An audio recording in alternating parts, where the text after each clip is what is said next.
Welcome to Canada's most irreverent talk show. This is The Andrew Lawton Show, brought to you by True North. Coming up, Justin Trudeau's government's attack on press freedom and free speech, Bill Blair's fear-mongering to support gun control, and Laura-Lynn Tyler Thompson and I talk about the future of PPC and social conservatives in Canada. The Andrew Lawton Show starts right now. Hey, welcome everyone to another edition, another week of episodes for The Andrew Lawton Show here on True North. You heard the man at the beginning, Canada's most irreverent talk show. Thanks so much for tuning into the program today. I want to just focus on a couple of things this episode because there have been a few things that have gone on, but really a couple of big ones that I want to get through. And to be honest, I don't even know if I'll make it to the second one that I have on my list here, which is talking about some of the updates in the gun control plans that Justin Trudeau has, that Bill Blair has told us a little bit more about. And like everything else Bill Blair has told us, he seems to be promising something that we already have in law in Canada. But we'll get to that later on.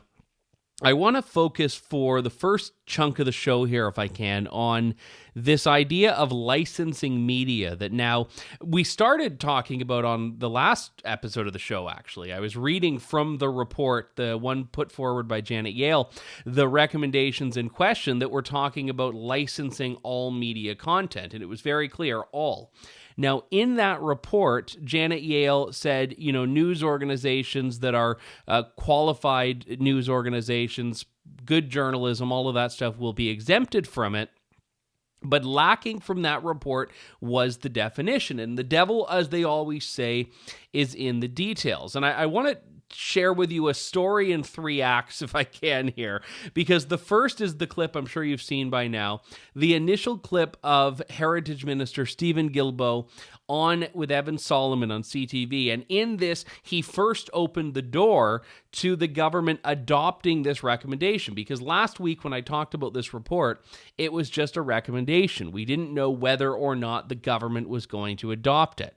And then this happened. As far as the licensing is concerned, is if you're a distributor of content in Canada, and obviously, if you're a very small media organization, the requirement probably wouldn't be the same as if you're Facebook or Google. So there would have to be some proportionality embedded into this. But we would ask that they have a license, yes. So that was very clear. We would ask that they have a license, yes. Now that was on Sunday.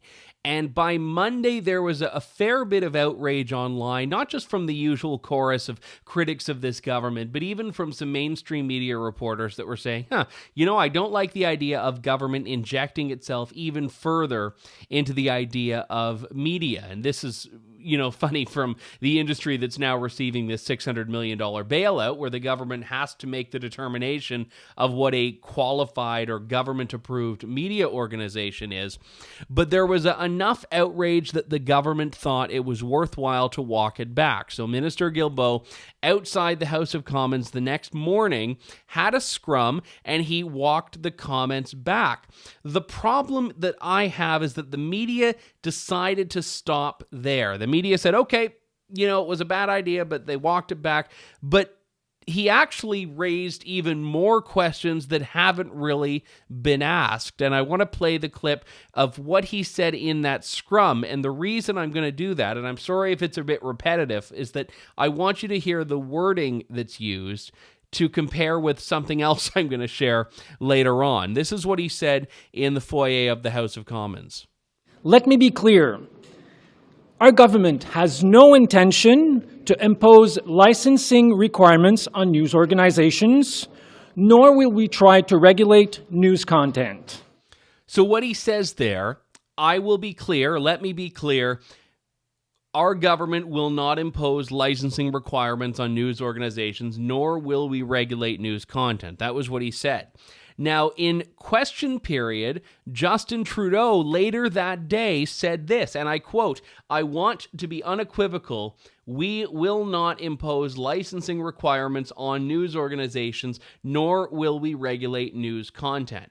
So one of them said, "Let me be clear." The other said, "I want to be unequivocal." One of them said, "we." The other said, "our government."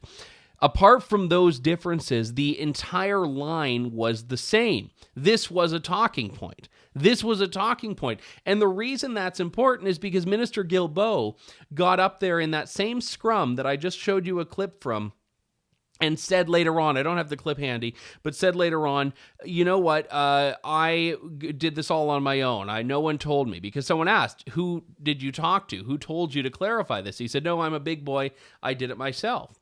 But he was reading from prepared notes. He was reading from paper. Now, maybe they were his notes, but I find it funny that his line is identical to the line put forward by Justin Trudeau.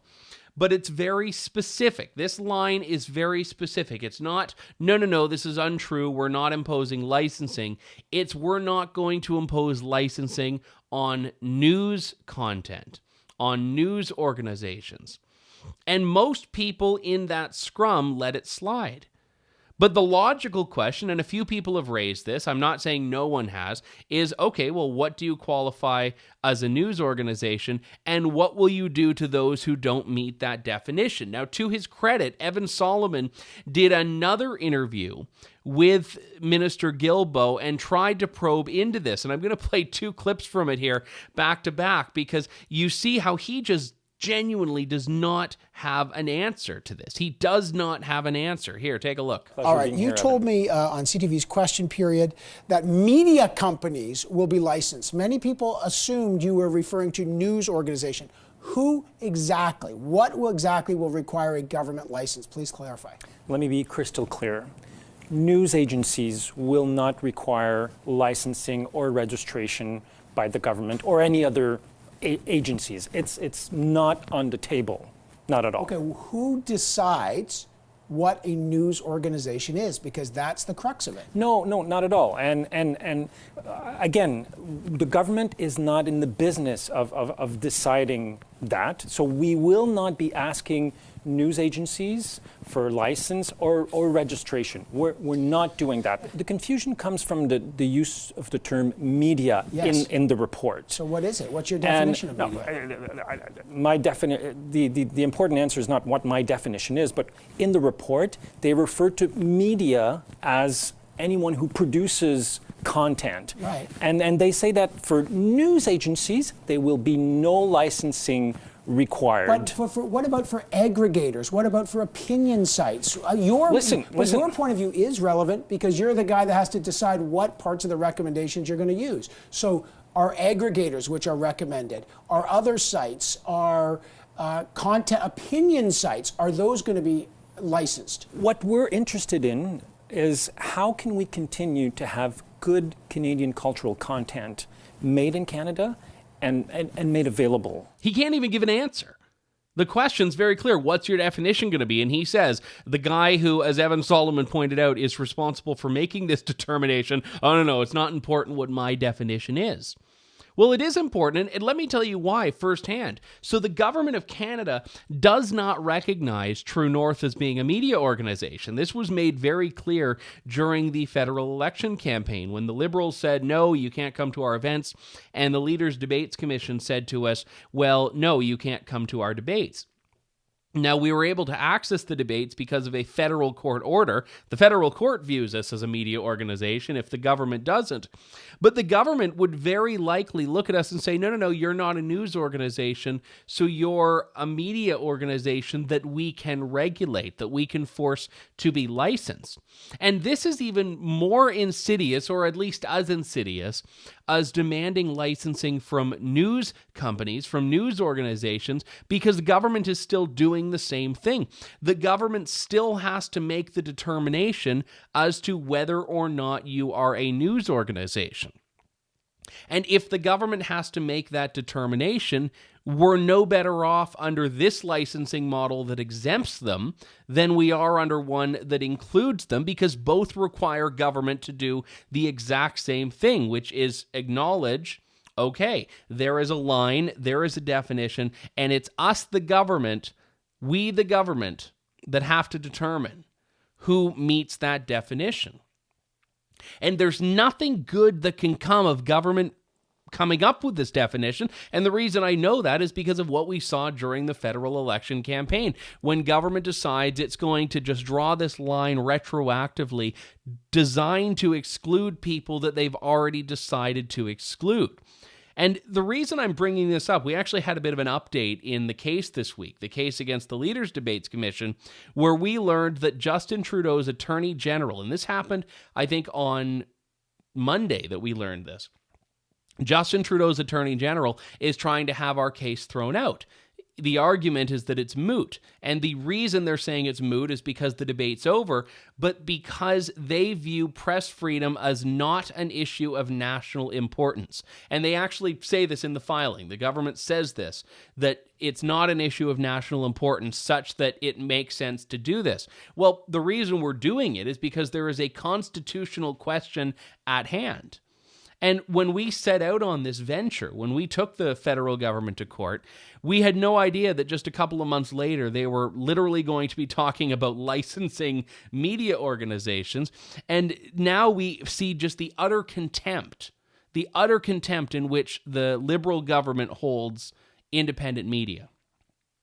And I will say very good, I've always liked Evan Solomon, but very good for Evan Solomon to keep the feet to the fire on this for Minister Guilbeault. But more importantly, I want to see more outrage from the media, because a lot of them, once he walked it back, and he didn't walk it back. I mean, that's the whole point.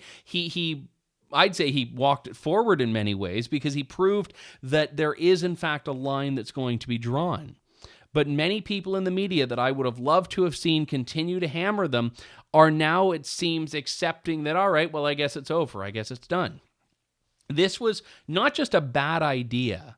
This was an utterly unconscionable idea that is not something you see or should see or will see in a free country. Because indeed, country is no longer free when you have to have the free press go through this licensing process, even if the end of it is, oh, no, we've determined that you don't need your license. Well, you haven't determined that. The Constitution has determined that. My God-given right to free speech has determined that. So for government to then put more hurdles on memes, basically. I mean, they're saying we need to go after media content online. It's not just about Netflix and Google and Facebook. They're trying to go after everyone. And I want to read the section of the report in question, and we didn't have as much time to go into this in as much detail as I would have liked last week, but the report has a word that is very important here. We recommend that the Broadcasting Act be amended to ensure that the CRTC can, by regulation, condition of license, or condition of registration, impose codes of conduct, including provisions with respect to resolution mechanisms, transparency, privacy, and accessibility regarding all media content undertakings. All. It says all. So this idea of you just being some blogger in your basement is now going to be subject to government licensing. The same regime that's going to go after Netflix, Google, Facebook is going after someone that does YouTube commentary, someone who runs an aggregator service. And indeed, when aggregators were put forward, he didn't have an answer. Guilbeault didn't have an answer. He said, "Oh, no, well, it's not my definition. You know, I can't do this." Who's going to do it? Who's going to do it? This report should be ripped up, thrown out, and never spoken of again. And that's where we are as a country right now, that we actually have to be fighting our government for press freedom.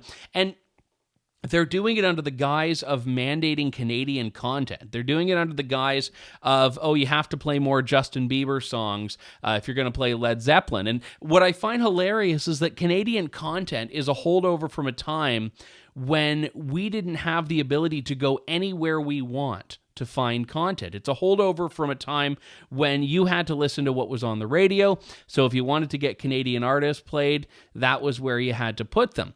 Now, We can say, you know what, forget about this. I don't want to listen to Canadian radio. I want to go on Spotify. I don't want to watch Canadian television reruns. I want to go on Netflix.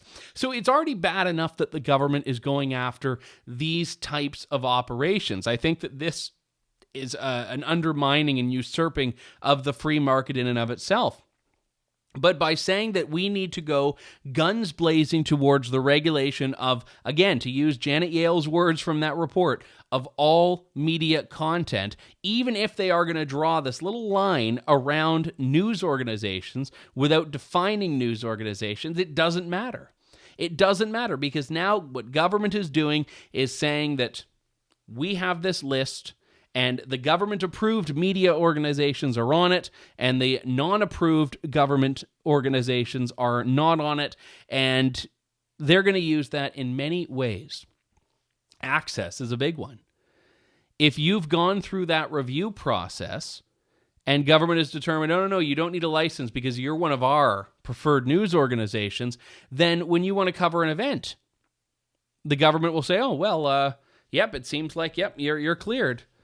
And if you want to cover an event and you're not on that list, as it sounds like True North won't be on the list, then government is going to say, no, you aren't accredited. You have to look down the line on this. This is not just about Canadian content. In fact, it's never about what they're telling you it's about. It's about so much more than that, and will continue to be an excuse that government can use to shoehorn its way into manipulating and undermining the free press, which is why it needs to be called out. It needs to be stopped.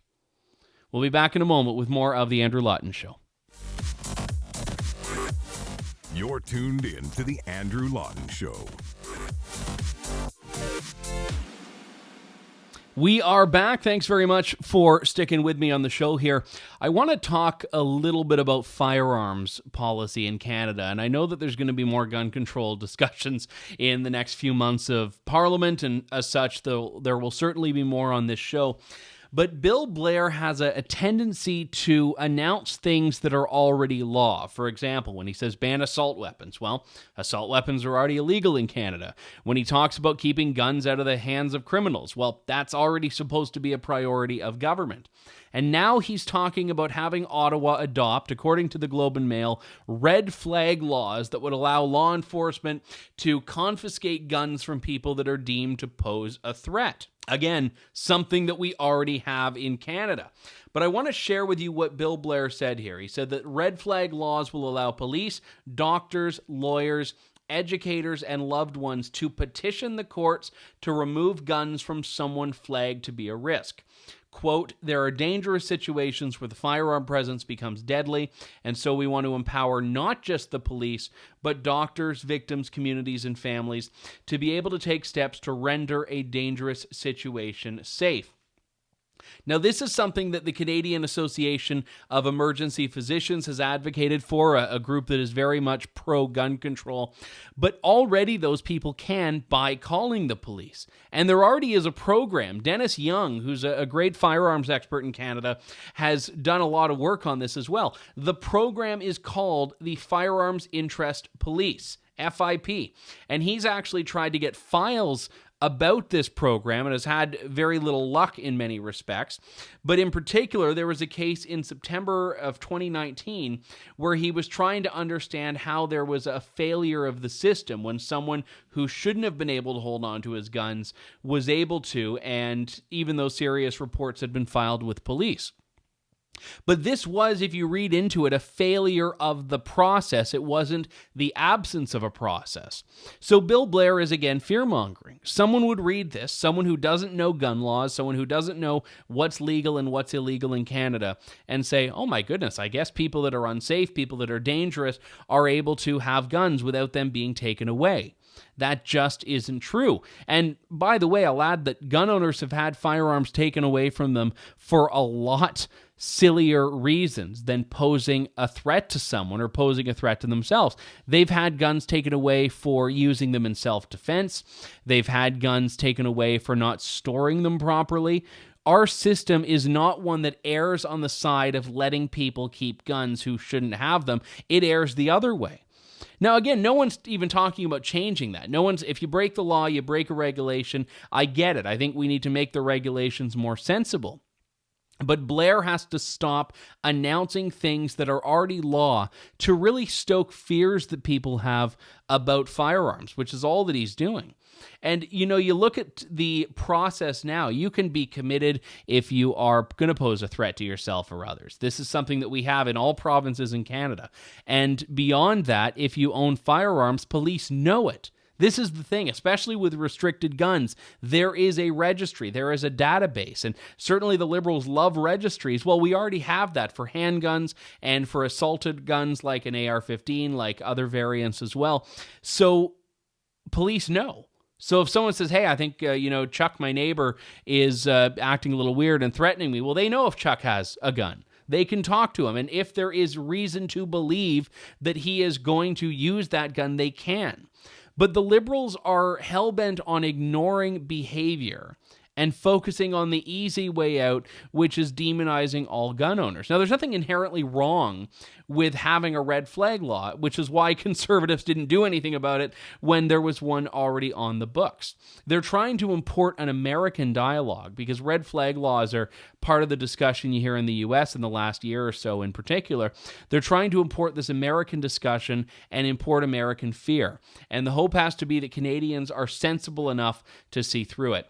We've got to take a quick break here. When we come back, we'll talk to Laura-Lynn Tyler Thompson, former PPC candidate, about the future of the PPC and also the place that social conservatives have in Canada. Stay with me.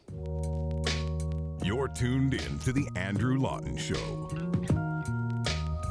Welcome back. So last week I caught up with Laura-Lynn Tyler Thompson, who is a former PPC candidate. She was actually the first PPC candidate because she ran in a Burnaby by-election before the general election in 2019. And she's also been an outspoken advocate, not just for the PPC, but on a lot of the social issues that politicians tend to shy away from. And I wanted to touch base with her for a couple of reasons. To talk about the future of the PPC after its electoral showing in 2019, but also as the discussions go forward about where social conservatives fit into the Conservative Party of Canada, how the PPC has tried to cement itself as being the home for SoCon voters. We'll talk about this and whatever else comes up in my interview with Laura-Lynn Tyler Thompson. Laura-Lynn Tyler Thompson joins me on the line now. Laura-Lynn, thanks for joining me today. It's good to talk to you. Thank you. I really appreciate the opportunity. It's great to just talk about what is going on in our nation and let political correctness go. Let me ask about your entry into politics, because for someone who has spoken out about all of the issues imaginable and someone who has a really deep religious conviction and a very strong faith, jumping into politics is not typically a place that is receptive to this, especially now. Why did you decide to take that plunge back in that Burnaby by-election? Well, when I was growing up in church, and I've spent, much time my whole life in churches, I never was encouraged to go into politics. It was never something that we wanted to do. Separation of church and state is something that you hear very often. Then I started realizing that all the people that maybe didn't believe in my religion were actually getting into politics. And guess what they were doing, Andrew? They were making laws. They were going to Parliament consistently to make laws to actually bludgeon what I believe, to go against my charter rights, to come against my freedom of conviction and conscience and my religious beliefs. And then I said, you better wake up and know that you need to be part of this process. And that all began with the gender fluid teaching that was going on in the schools. I just, just a simple thing. It's not a big deal. I just thought little boys don't need to be told that maybe they're a girl inside. I don't know. Where did this happen? Like all of a sudden, everyone's talking about this, sexual orientation and gender identity. I never heard nothing about that.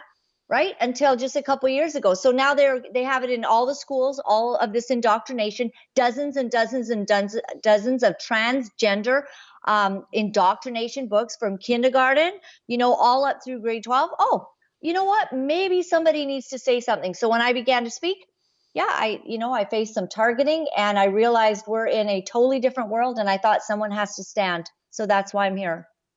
You know, that gender identity aspect of the cultural discussions we have now is a hugely pivotal one for a lot of people. I mean, that was the issue that launched Jordan Peterson. That was the issue that has converted a lot of people into being a lot more supportive of free speech and certainly seeing a lot more of the dynamics of the culture war.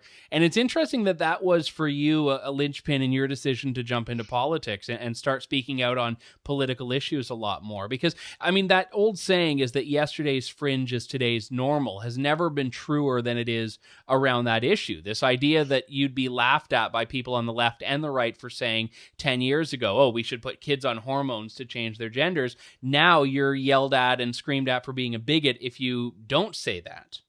Yeah, it's pretty hilarious. And you know what I find? Evan Solomon, these people, Bashy, they have no idea what they're talking about. And all they do is promote a left-wing talking point and ideology. They're too afraid to deal with it. They don't even look at the statistics.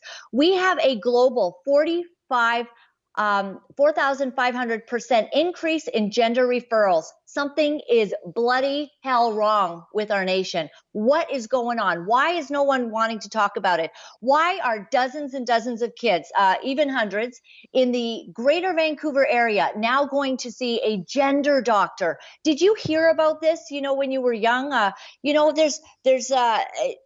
All of a sudden, it's just been taken over. And now we have all of the schools telling these kids that, oh, yeah, maybe you could be a girl inside a boy's body. And now we have this confusion. And now they're going to doctors. And now we're going to ban what's called conversion therapy, which is anybody who just dares to say to a 9-year-old boy, I think you're a boy. And I think that let's celebrate and affirm who you are in your body.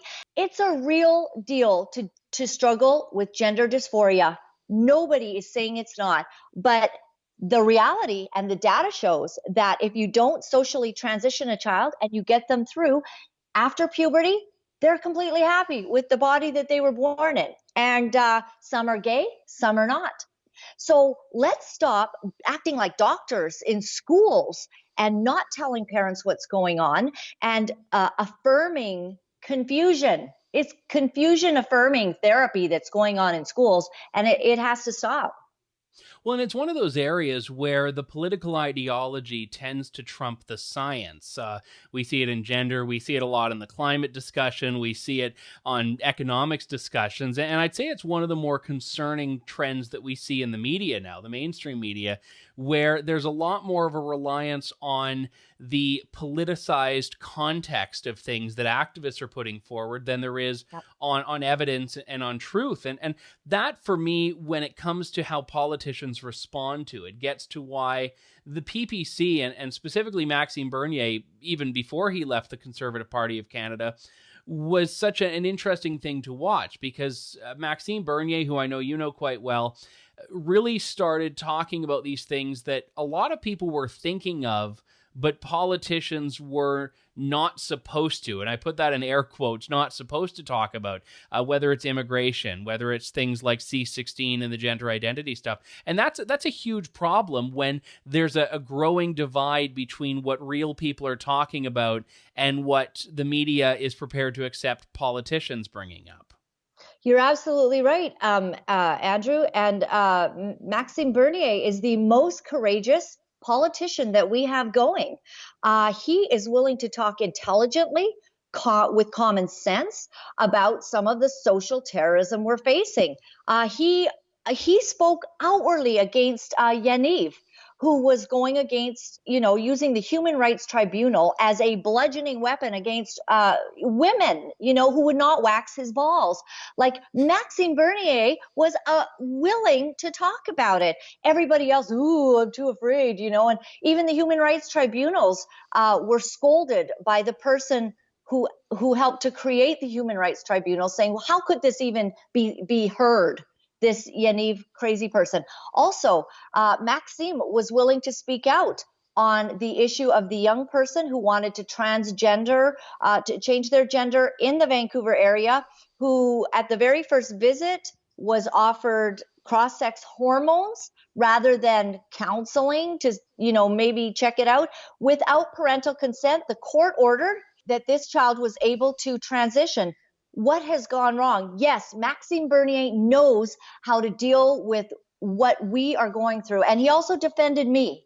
He defended me when the Conservative Party of Canada would not run me as a candidate. Why? Because I didn't think that little kids should be told that they can be a different gender. Maxime Bernier took me on in an unprecedented move of courage and ran me as one of his first candidates. He had to defend me against Evan Solomon and, all of the left-wing reporters who don't know the truth if it lands on their desk.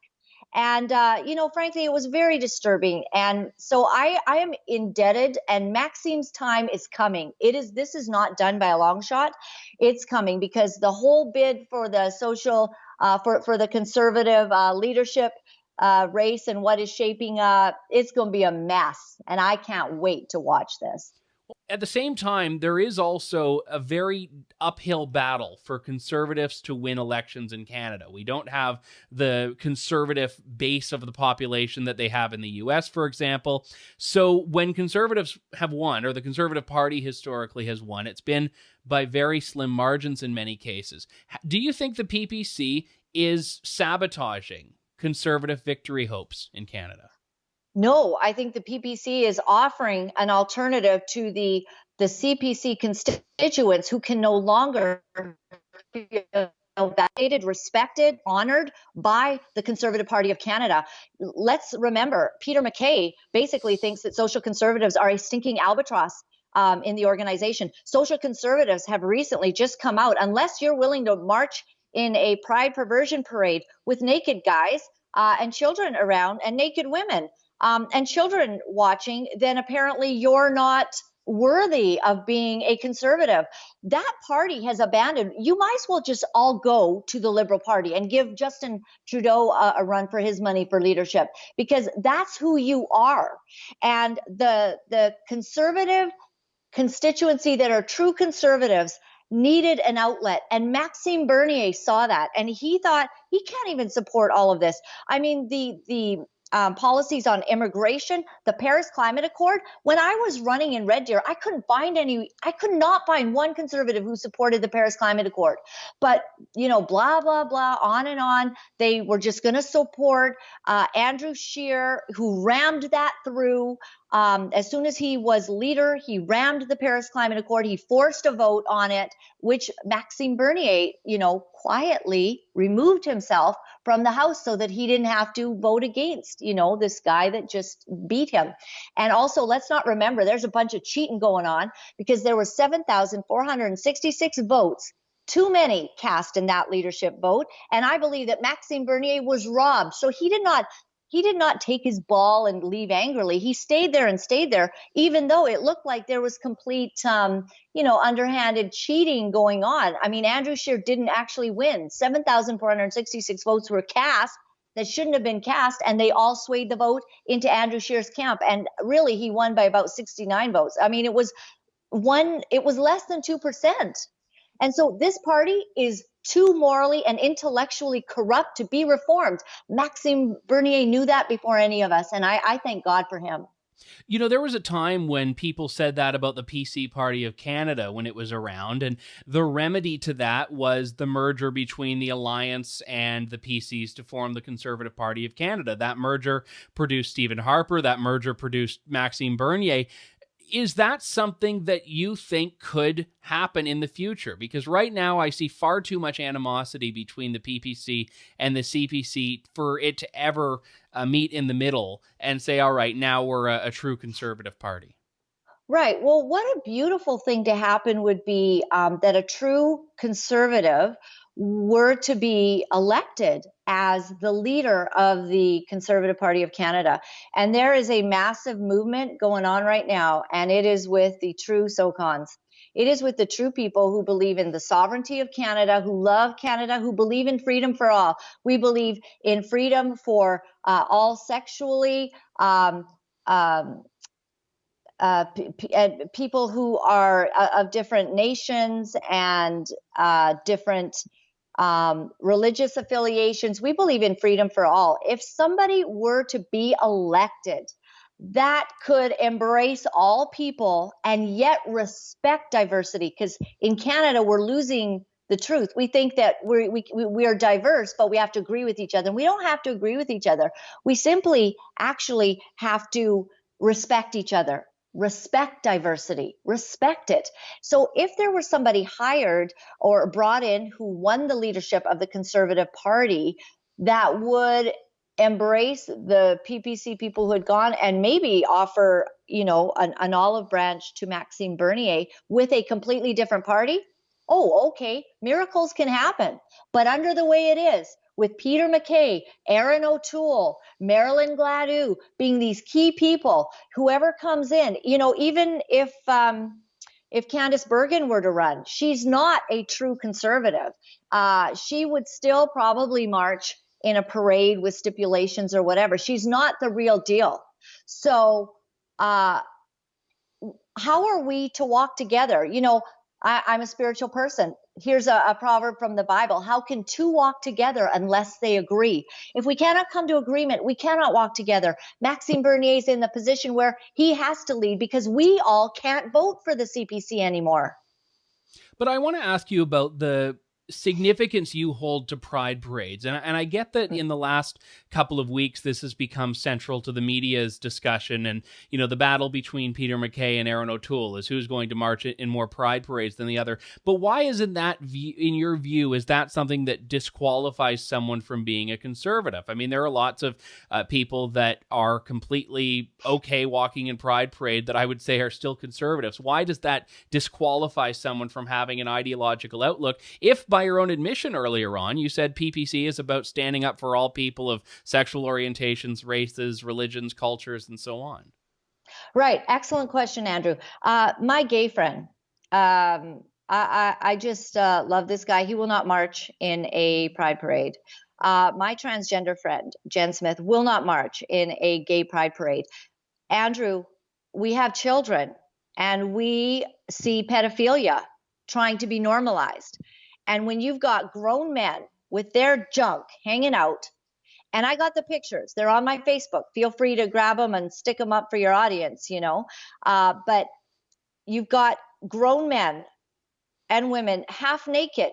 You've got men who have chains attached to guys who are walking. I have a picture of this, and they've got dog face masks on. This is sadomasochistic perversion. Like, these are sexual deviants with children walking behind. I'm sorry.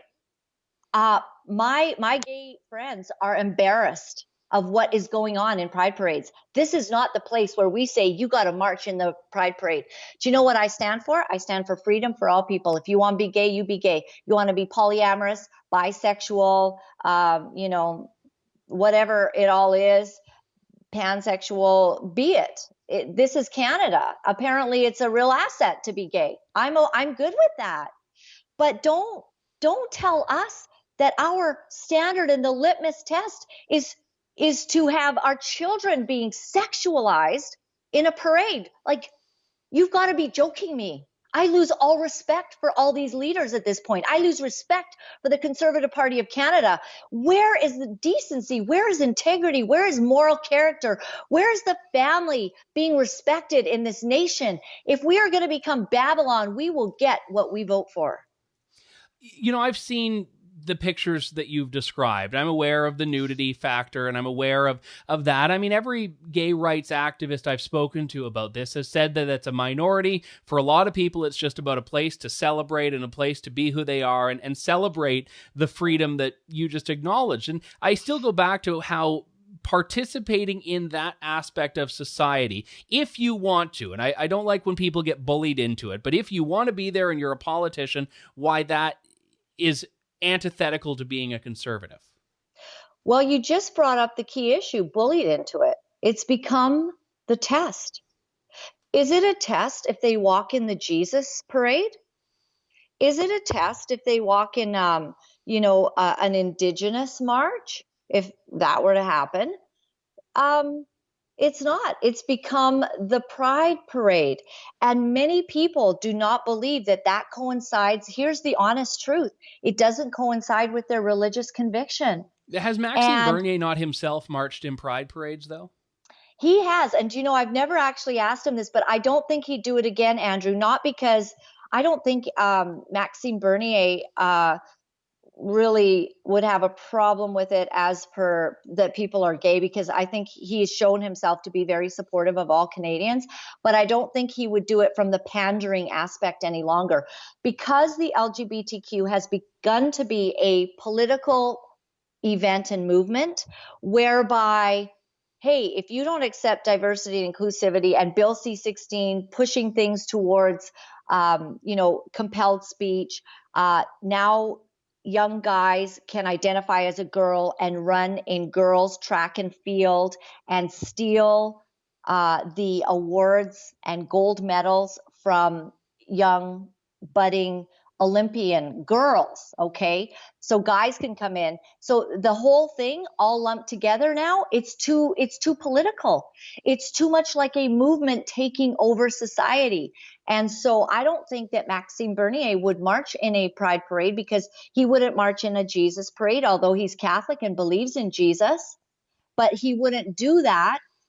He's not seen with all, Sikh and Muslim groups meeting and Christian groups. He's trying to embrace what Canada is great for, and that's freedom. Does that make sense, Andrew? It does. And I think that even if people disagree with your perspective about pride parades, I think they can understand that these have been undeniably politicized. I mean, the police involvement versus police being banned, that's a great example of that. And that's why I think you've seen politicians in the Conservative Party who have used that as basically their out, I think, to say, I don't want to be in this, so I can do it on the police grounds. But I think you raise a valid point here, which is that Maxime Bernier, by his own admission, has not shied away from taking on the libertarian label. And I think a lot of people have assumed that someone who is more libertarian in nature and someone who's a social conservative cannot find common ground on a lot of things. And I've always disagreed with that. And I find that the relationship that you have with the PPC is a great example of this, where you can have these socially conservative values and stand up for liberty, and these things aren't at odds with each other. And I think that is something that would be valuable for social conservatives to understand, that there is a lot more common ground if you view it in different terms than the way that I think that argument has conventionally happened. Exactly. And, in the PPC, there were gay candidates, and I talked with, I think, probably most of them, because as I was so vocal, they wanted to have this conversation with me, like, am I accepted by you, or do you reject me? And it's a vice versa. Like, do you reject me? I'm a strong Christian standard. I believe in the word of God. Can we find a place where we walk together, where we have coffee, where we have, I had lunch, with people from the PPC who are gay, and we talked it all through. And I think one thing that they could sense is I'm a very loving person. There's kindness in my voice. I have no reason to expect or demand that anybody would change. I do have to ask, as a matter of practicality, and truth is truth. I'm not one of these people that thinks it's subjective and your truth, my truth. I don't buy that or like that. But you are statistically a minority. I mean, Christians are a minority at this point, devout, observant Christians. And that means that Christian values in Canada, specifically in Canada, are a minority. Now, there are people that are of the Muslim faith, the Jewish faith, and other faiths that would agree with you on a lot of things you've said, maybe for different reasons, maybe for the same reason. But politically speaking, would you rather not deal with winning and having the ability to advance the things that you care about by not talking about those things, by saying, you know what, whoever you are, whatever you do, whatever you like, I'm not going to touch that? Because that's the dynamic that I think people are trying to put on the Conservative Party of Canada right now, which is that we have to take this 20, 30, 40% chunk of the party and say, okay, you guys keep your mouth shut, but the trade-off is you get to win. And I know you don't like that and don't agree with that, but I wanted to put that scenario to you to hear exactly why it is that that's so wrong in your view. Right. It's so wrong. Maxime Bernier did an incredible tweet. I believe it was either this morning or yesterday. So if you go to his Twitter account, this man he is miles ahead of everybody else, every other politician in Canada. basically somebody was saying 2/3 of the people in Canada don't agree with you. And Maxime Bernier came back and he said that he would rather spend his time trying to convince them of the great ideas, great policies, of the reasons that we feel that we have the truth. He didn't use that word, the truth, but of the reasons that the PP feels that they are the leading edge and the right choice for this nation, rather than pandering to the rest. And I believe that's true. And there's one more reason, Andrew, and your questions are phenomenal. And if we could understand this as a nation, we could change this nation. We can no longer just go along with the narrative, because it's going to lead to complete and absolute loss of freedom of conscience, freedom of religion. When Randy Boissonnault, former MP for the Liberal Party, he was voted out of his seat, thank God, in Edmonton. He is going from municipality to municipality, and he's telling all of these municipalities, you have to ban conversion therapy. Do you know what he wants? He wants a young kid who's 10 years old to not be able to be convinced that he can that he doesn't have to change his gender, and that he can be affirmed in where he is. He wants somebody who's 22, who's struggling with a sexual desire towards same-sex attraction that they don't want. That we're talking about people who are actually going, I don't want this. I've fallen in love with a girl. I'm still attracted to guys. These are real scenarios, by the way. These are real people. So they want there to be no conversation. So what Randy Boissonnault has suggested is that pastors, psychologists, psychiatrists would receive a $10,000 fine for even saying what I just said, that, hey, maybe there's, reasons behind how you're feeling and we should talk about it. Talk therapy is now going to be banned with a $10,000 fine, removal of credentials. And Randy Boissonnault said prayer should be removed. Prayer. So you want to pray for somebody that God would reveal his ultimate will and purpose and affirm their destiny and their identity. You want to pray, you're going to end up, do you know what word he used, Andrew? Jail. That's why we can't be silent, because this has gone too far. I was at some of the Justice and Human Rights Committee meetings that were on Parliament Hill back in, I think it was June. And there were activists there that were saying we need to start criminalizing hate speech, but their definition of hate speech, which, we know from the letter of the law now, could include misgendering, could include all of these murky and malleable terms. And the Liberals have been quite open to that idea of recriminalizing hate speech that falls below that criminal standard. And I think this is precisely the point. We have serious challenges in Canada. We have a Liberal government that doesn't care about liberty. And to your point about what Maxime said, wanting to win people over, you look at the PPC vote numbers in 2019, not a huge player electorally. Maxime Bernier didn't win his seat. And I guess the question I have is, do you not think that there is a problem or a risk of spinning your wheels and not getting to advance anywhere because you're holding out for this ideological purity? I have a belief that whatever you compromise to keep, you will eventually lose. And Andrew Scheer saw this happen. The reason, so we didn't get the best numbers. We're only a year old. Oh my gosh, this is a miracle. Almost 300,000 people in Canada. That would be, maybe 3-4 ridings if we put them all in the same spot.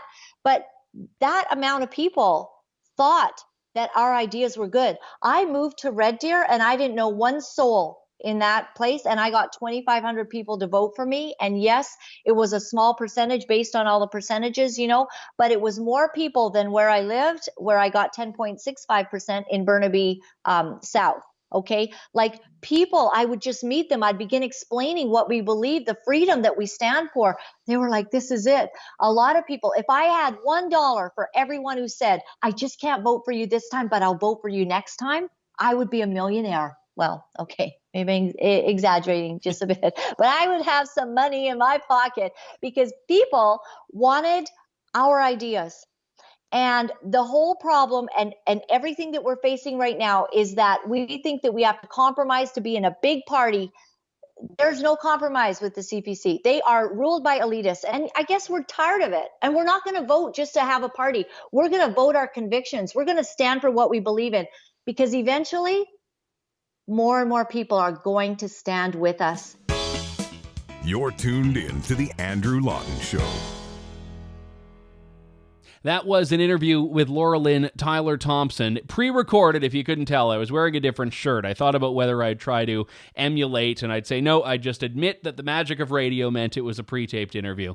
In any case, my thanks to all of you for tuning into the show, supporting the program, and standing up for freedom. We'll be back in just a couple of days with more of Canada's most irreverent talk show, The Andrew Lawton Show on True North. Thank you, God bless, and good day, Canada. Thanks for listening to The Andrew Lawton Show. Support the program by donating to True North at www.tnc.news.